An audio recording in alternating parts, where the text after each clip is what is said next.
අයිබෝන් මේ තියෙන මේ කඩාගෙන වැටිච්ච කෙසෙල් ගසක මේ බාගෙට පැහිච්ච කෙසෙල් කැනක් තමයි මේ තියෙන්නේ. ඉතින් මේ වගේ දෙයක් දැක්ක ගමන් ඕගොල්ලෝ විසි කරලා දානවා.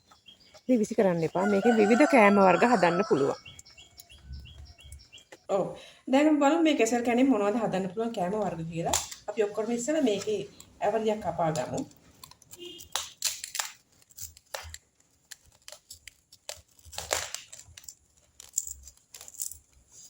හරි. මේ විදිහට අපි දැන් ඇවරියක් කපාගෙන අපි දැන් මේක මෙහෙම කඩලා ගමු එක එක.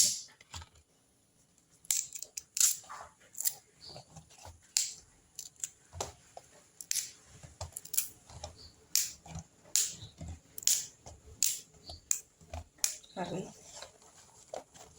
අපි දැන් වතුර එකකුත් ලං කරගන්න. මේකේ ක්‍රමයක් තියෙනවා මේක මේ ලෙල්ල ඉවත් කරන විදිය සම්පූර්ණයෙන්ම ලෙල්ල ඉවත් කරන්නේ නැහැ මම නම්. මෙන්න මේ විදිහට තමයි ලෙල්ල. මෙන්න මෙහෙම කපලා අරගෙන මේ මෙන්න මෙහෙම තමයි ඉවත් කරන්න ඕනේ.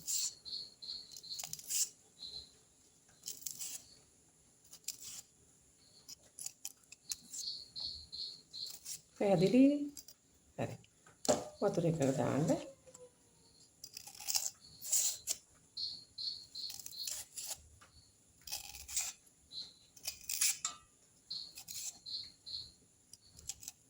දැන් අපි මේ විදිහට වාදනයකට වතුර ටිකක් අරගෙන ඒකට අපි දාමු මේව ලුණු කහ පොඩ්ඩක් ඊළඟට තමයි ලුණු ටිකක් දාලා මේ කෙසෙල් කන් ටිකත් අපි ඒකට දාමු.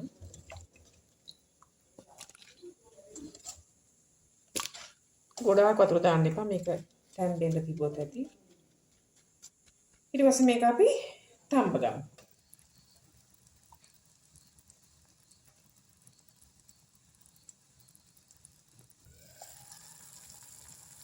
මේක ගොඩාක් වෙලා තම්බන්න ඕනේ නැහැ. විනාඩි 5ක් විතර යනකොට තැම්බෙනවා. ඉතින් වතුර අර හිඳෙන්නම වගේ ගන්න. ගොඩාක් වතුර තියන්නේ නැතුව ඒ හිඳෙන්න ගානකට වගේ ගන්න තරම් වතුර ප්‍රමාණයක් තියන්න. දැන් මේක හිඳීගෙන එනවා. තව ටිකක් වෙලා ගියාට පස්සේ අපි මේක ඉපෙන් ගමු. ඔය ඉතින් මේ දිනේ තම්බපු කෙසෙල් ටික මම ඔයගලන්ට මුලින්ම කිව්වේ නෑ මොනවද හදන කෑම කියලා. ඒ කිව්වේ නැත්නම් මම මේ දේ හඳුන්වලා දෙන්න ඕන නිසා දැන් මේ විදිහට මේ කෙසෙල් කන්න පුළුවන්. මෙහෙම මේ තියෙන්නේ පොල්, මේ තියෙන්නේ ගම්මිරිස් කුඩු ලුණු කුඩු මිශ්‍ර කරලා. ඉතින් මේකත් එක්ක කනකොට හරිම රසයි. හරි. අපි දැන් බලමු මේ කෙසෙල් මැල්ලම කොහොමද හදන්නේ කියලා. මෙතන මම අර ඉස්සරහ තම්බගත්ත කෙසෙල් ටික ලෑස්ති කරගන්න පොල්, ගම්මිරිස් කුඩු, ඒ වගේම තමයි ලුණු, කහ, ඒ වගේම තමයි සුදු ලුණු, අම මිරිස්, රතු ලුණු, කරපිංච, කුරුඳු පොතු කෑල්ලක්. දැන් අපි මේ කුරුඳු පොතු කෑල්ල ඇරෙන්න මේ අනිත් ඔක්කොම ටික ටික දාලා කොටලා ගමු. ඔයගොල්ලන් මේ ද්‍රව්‍ය ටික ලෑස්ති කර ගන්නකොට ඔයගොල්ලන් ගත්ත කෙසෙල් ප්‍රමාණය අනුව ඒ රස අනුව මේ ද්‍රව්‍ය ටික අරගන්න. මෙතන අර පොල් මිශ්‍රණය තමයි මම කොටාගත්තේ. ඉතින් මම ඉස්සෙල්ලා ඔයගොල්ලන්ට කිව්වා අර කුරුඳු පොතු කොටන්න එපා කියලා. ඒක මම මේ විදියට මෙහෙම දානවා.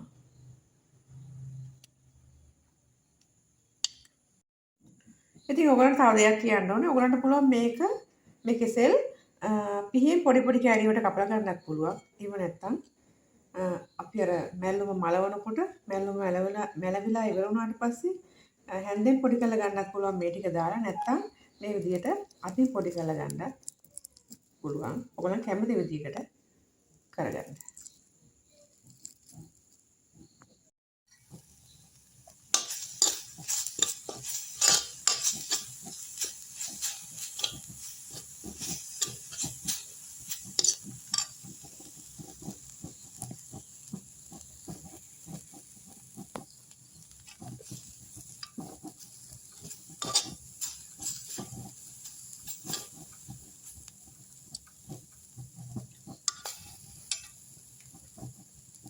මේ පොල් ටික මැලවුණාට පස්සේ අපි අර කෙසෙල් ටික දාමු.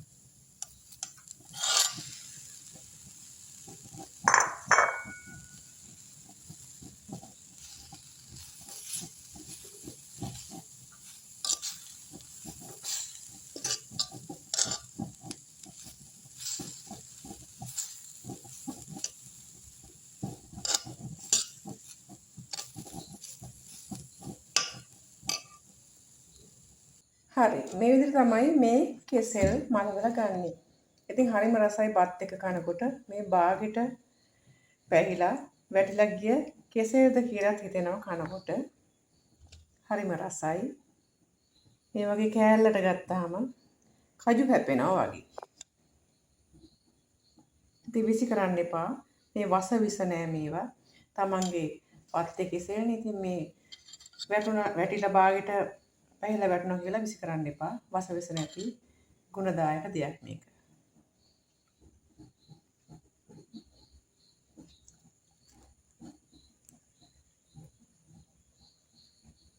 හරි අපි දැන් බලමු මේ කෙසෙල් වලින් මේ වැටිච්ච කෙසෙල් මේ තියෙන්නේ අපි බලමු මේ කෙසෙල් වලින් කොහොමද සම්බෝලයක් හදන්නේ බයිට් එකක් හදන්නේ කියලා අපි ඇවරියක් කපා ගමු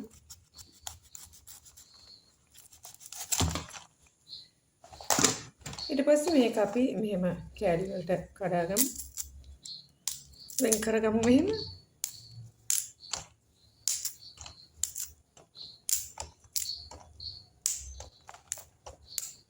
ඉතින් මම අර කලින් කියලා දීපු විදිහටම වතුර එකක් ලං කරගෙන මෙන්න මේ විදිහට මේක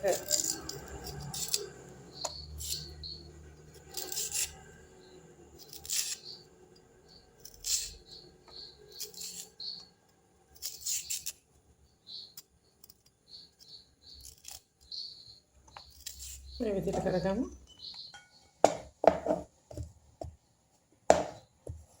ඔයගොල්ලන්ට පුළුවන් කැමති විදිහකට කපා ගන්න කැමති හැඩයකට.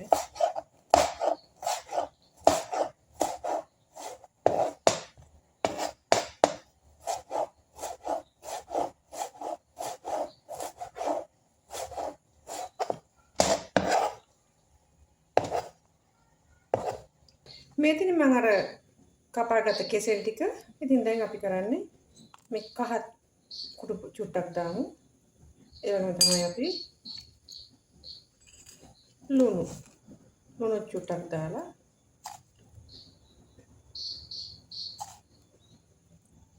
ඒක මේ විදිහට කවලම් කරමු. හරි. දැන් අපි මේ කෙසෙල් ටික බදිමු.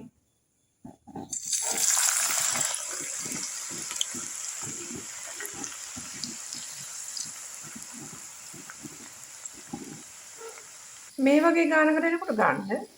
ඉතින් අපි සාමාන්‍යයෙන් කියන්නේ අර කර ගාලා හැදෙනවා කියලා. ඉතින් ඒක ඔයගලන්ගේ අතට තේරෙනවා මෙහෙම වදිද්දි. ඉතින් මේ වගේ ගානකට එනකොට ගන්න. කොහොමද සම්බෝලේ හදන්නේ කියලා මම ඔයගලන්ට දැන් කියලා දෙන්න හදන්නේ. මෙතන මම අර ඉස්සෙල්ලා බැදගත්ත කෙසෙල් ටික. ඉතින් මම මේකට අරගත්තා මේ ලුණු, තක්කලි, අමු මිරිස්. අපි දැන් මේ බැදගත්ත කෙසෙල් වලින් පොඩක් මේකට දාමු. මේක හොඳට බැදිලා තියෙනවා මේ කර අපි අර සාමාන්‍ය කියන්නේ කර ගන්න ගතිය කියලා මේ ඒ ගතිය තියෙනවා කනකොට හොඳට සද්ද එනවා ඉතින් මේකට මම දැන් ටිකක් දැම්ම මේ කෙසෙල් වලින් බැදපු කෙසෙල් වලින් දැන් මේකට අපි තව දාමු ගම්මිරිස් කුඩු පොඩ්ඩක් විතර දාමු කෑලි මිරිස් ටිකක් දාමු. ලුණු කුඩු දාමු චුට්ටක්. හරිම ලේසි. මම ඔයගොල්ලන්ට මේ කරන ක්‍රමය තමයි කියලා දෙන්නේ. ඊට පස්සේ අපි මෙහෙම මේක කවලම් කරමු.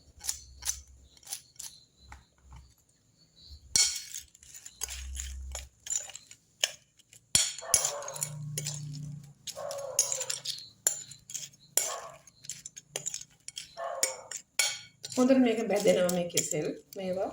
ඉතින් මම මේ ඔයගලන්ට දෙන පණිවිඩය තමයි අහක දාන්න එපා. හරිම රසයි මේක බත් එක්ක හරිම රසයි. මේ විදිහට කවනම් කරලා ගන්න. ඒත් එක්ක මම ඔයගලන්ට කියලා දෙන්නම් බයිට් එක හදන විදිය. ඉතින් මේක අමුතුවෙන් කියලා දෙන්න දෙයක්වත් නෙමෙයි. දැන් මේක හොඳට මේක බැදිලා තියෙනවා. ඉතින් මම ඒකට අරගත්තා බොහොම සරලව මම මේ කියලා දෙන්නේ. මේකට ඉතින් විවිධ ಜಾති තියෙනවා. ඉතින් මම අරගත්තා මේ විදිහට මිරිස් බෙදලා, කරපිංච බෙදලා, පපඩම් බෙදලා පොඩියට.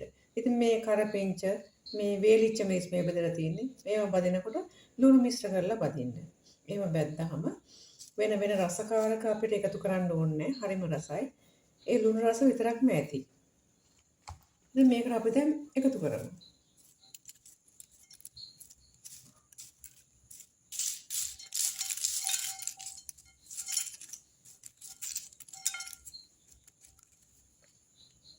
ඉතින් ඕගලන්ට පුළුවන් නම් තව දේවල් එකතු කරන්න පුළුවන්.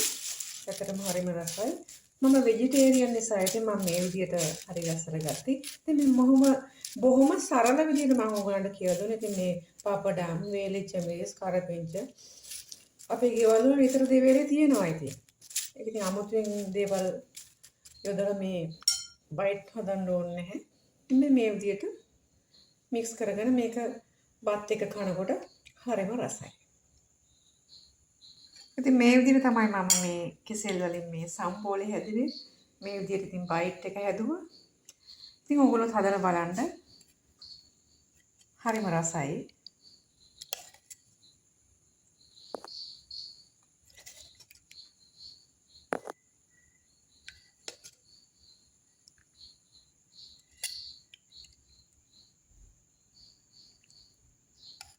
ඉතින් මේ වගේ එකක් වගේ හදපු වෙලාවට මේ වගේ දෙයක් හරිම රසයි.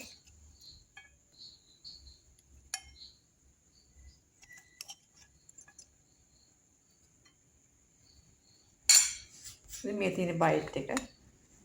ඉතින් මේ විදිහට ඔයගොල්ලෝ හදලා බලන්න. අහක දාන්න එපා. හරිම රසයි මේ කෙසෙල්. ඉතින් මම වඩේම හදන වෙලාවලට මේ කෙසෙල් ප්‍රයෝජනයට ගන්නවා. ඉතින් මම දැන් මේ පරිප්පු මිශ්‍රණය හදාගෙන තියෙන්නේ. ඒ වගේම මම ලෑස්ති කරගත්තා මේ විදිහට කරපිංච, කොච්චි, රතු ලුණු, සුදු ලුණු. ඉතින් මම දැන් මේ විදිහට මේ වංගෙඩිය දාලා මේ පොඩි වංගෙඩිය දාලා මම මේක කොටනවා.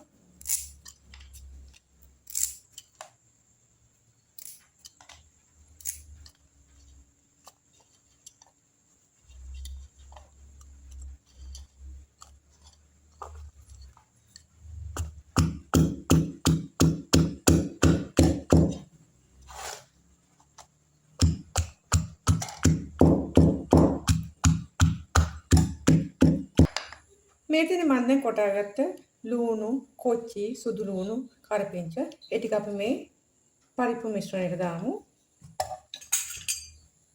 මේ විදිහට දාලා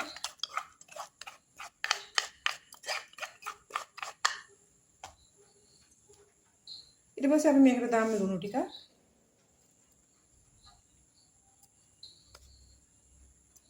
ඒ වගේම අපි දාමු කෑලි මිරිස් ටික.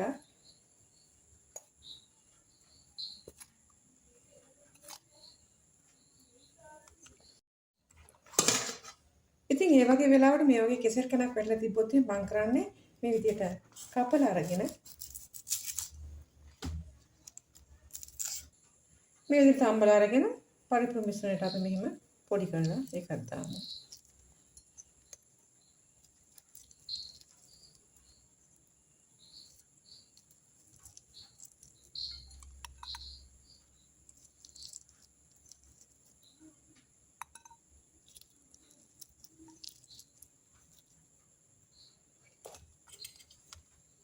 ඊට පස්සේ මේක හොඳට අපි මිශ්‍ර කරමු.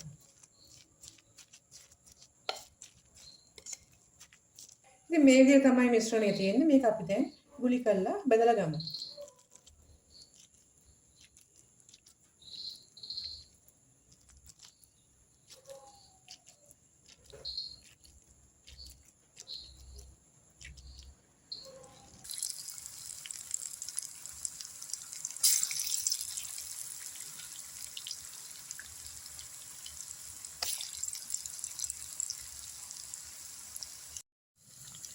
මේක හොඳට බැදෙනවා. ඉතින් ඔයගොල්ලෝ බලනවා ඉතින් මොකද මේ පොල් ටික තද පාට කියලා. මම ඉස්සරහට කෙසෙල් බැද්දා බයිට් එක හදන්න. ඒ පොල් තෙල් ටිකමයි ගත්තේ. ඉතින් ඔයගොල්ලෝ ගන්නකොට අලුත් පොල් තෙල් ගන්න. මොකද කීප වතාවක් බැදපුවා ගන්න එපා.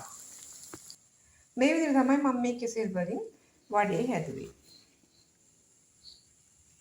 හරිම රසයි, හරිම සුවඳයි. ඉතින් ඔයගොල්ලෝ හදලා බලන්න. අහක දාන්න එපා. හරිම රසයි. ඉතින් අපි මේ වඩෙත් එක්ක රෝස්ට් පාන් කමු.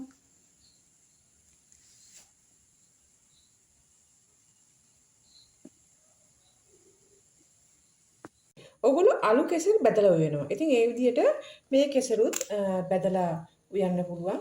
ඉතින් මම ඉස්සෙල්ලා බදිනකොට කියලා දුන්නා ඔයගලන්ට ඕන හැඩයකට කපා ගන්න කියලා. ඉතින් මම කෙසෙල් 4ට කපලා තමයි මේ ගත්තේ. ඉතින් මම ලෑස්ති කරගත්තා ඒ වගේම මෙතන තියෙනවා තක්කාලි, අමු මිරිස්, කරපිංච, සුදු ලුණු, රතු ලුණු, උළුහාල්, කුරුඳු පොතු. ඒ වගේම තමයි අනිවාර්යෙන්ම ඕනේ ගම් මිරිස්. ඒ වගේම තමයි පහේ කුඩු, ලුණු කුඩු, ඒ වගේම තමයි මිරිස් කුඩු.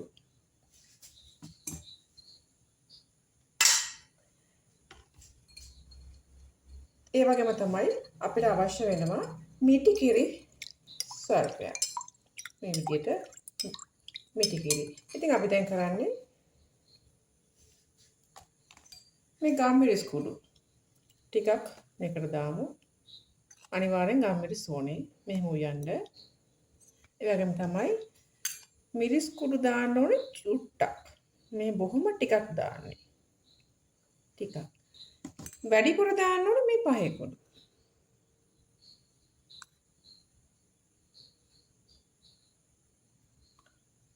ඒ වගේම තමයි අපි දාමු ලුණු. ඒ වගේම තමයි මේ මම ඔයගලන්ට ඉස්සෙල්ලා පෙන්නපු මේ කුරුඳු පොතු අනිවාර්යෙන්ම ඕනේ උළුහාල්. ඒකත් මේ කිරියකට අපි දාලා හොඳට කවලම් කරගන්න.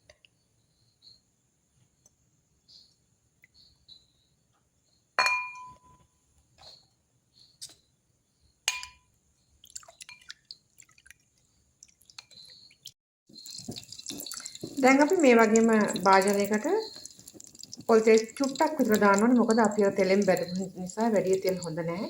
යන්තම් වගේ පොල් තෙල් දාලා අපි දැන් අර ටෙම්පරාදු කරගමු.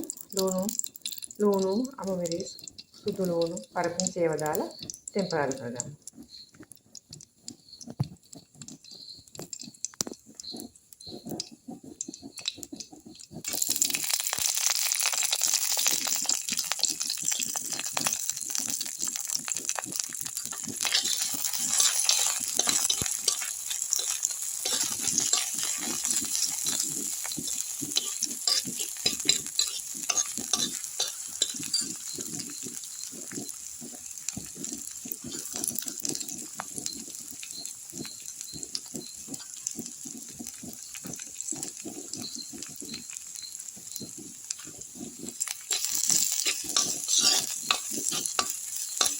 හරි මේ ටික මේ ගානට වැඩිගෙන එනකොට අපි අර පොල් කිරියකට මිශ්‍ර කරගත්තා ඒ මිශ්‍රණය දාමු මේකට.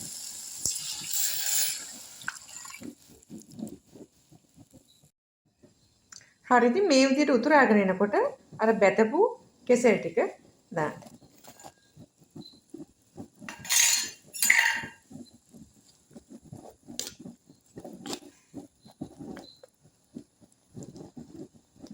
ඊට පස්සේ හිඳෙන්න තියන්න. ඔව් ඉතින් මේ ගානට වගේ හිඳීගෙන එනකොට ලිපෙන් ඉවත් කරලා කෑමට ගන්න. හිඳලා ගත්තාම මෙන්න මේ විදිහට තමයි තියෙන්න ඕනේ. ඉතින් මට ඔයගලන්ට කියන්න බැරුව ගියා මම මේකට කහ දැම්මේ නෑ. ඒකට හේතුව තමයි මම බදිනකොට මේ කෙසෙල් එකට කහ දැම්මා. ඉතින් ඒක නිසා කහ දැම්මේ නැත්තේ. මේ විදිහට තමයි තියෙන්න ඕනේ. හිඳලා ගත්තාම. මම ඔයගලන්ට මේ කෙසෙල් කෑන ඉවර වෙනකම්ම වගේ කෑම හදන හැටි කියලා දුන්නා. ඉතින් මට ආසයි ඔයගලගේ අදහස දැනගන්න channel එක subscribe කරන්න, comment එකකුත් දාන්න. ගිහින් එන්නම් ආයිත් මේ වගේ ලස්සන වීඩියෝ එකකින් අපි හමු වෙමු.